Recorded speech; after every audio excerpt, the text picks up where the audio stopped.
গরু আছে আমার, আগে গরু কিনে হয়েছে 7টা। আপনি কি গরু বিক্রি করবেন? বিক্রি করে আমি বড় ব্যাপারী। আচ্ছা আচ্ছা। আমরা কিন্তু আমার এই হাতে দিতে দেবো, কারণ এই গরুটার দাম দিছে 4,50,000, আমি আনছি 3,02,80,000, আর এটার দাম দিছে 3,20,000, দিছে 1,00,000। কথা বলি, শুরু করি, আসেন। আপনার নামটা বলেন ভাই।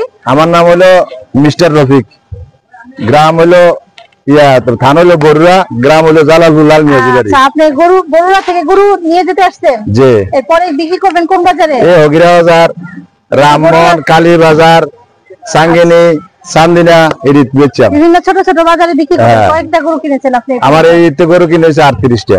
38টা গরু কিনেছেন? আমি গেলে আমার আরামও যেতে পারে, কোনো সমস্যা নাই। আচ্ছা, আপনি কি গরু পালেন? হ্যাঁ, গরু পালেন। কয়টা গরু আছে আপনার? গরু বর্তমানে 30টা আছে বাড়িতে। 30টা বাড়িতে আছে। কোরবানি ঈদে গরু বিক্রি করেন? ইনশাআল্লাহ আশা করি কুরবানি ছাড়বেন সব, খালি 5টা গাড়ি থাকবে।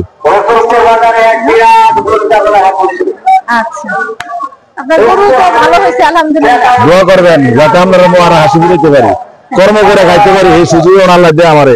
এর তো কিছু আরাম করে যেতে যাচ্ছে। এটা কত দিয়ে কিনছেন তাহলে? এটা গরুটা কিনছে 2,20,000। 2,20,000 দিয়ে এই গরুটা কেনা হয়েছে? জি।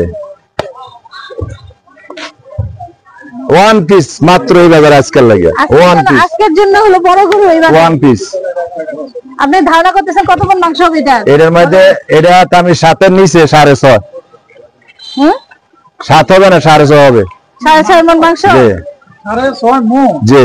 না, বেশি করে লাভ কি, আমি একটু কমে, আমার একটু বেশি করে নামাতে ভালো লাগবে, আমার গর্বিত। এটার ওজন আছে বর্তমানে 600 কেজি। 600 কেজি। 600 কেজি কত মণ মাংস? 400 কেজি। 400 কেজি না, 50% যদি মোটামুটি 50% বাদ দিলে মনে হয় আমি যেটা কইছি 6.5 থেকে 7 মণ মাংস আছে। এটা আরেকটু বেশি আছে, 55 থেকে 60%। তো সেই ক্ষেত্রে হ্যাঁ, আপনি এই গরুর সামনে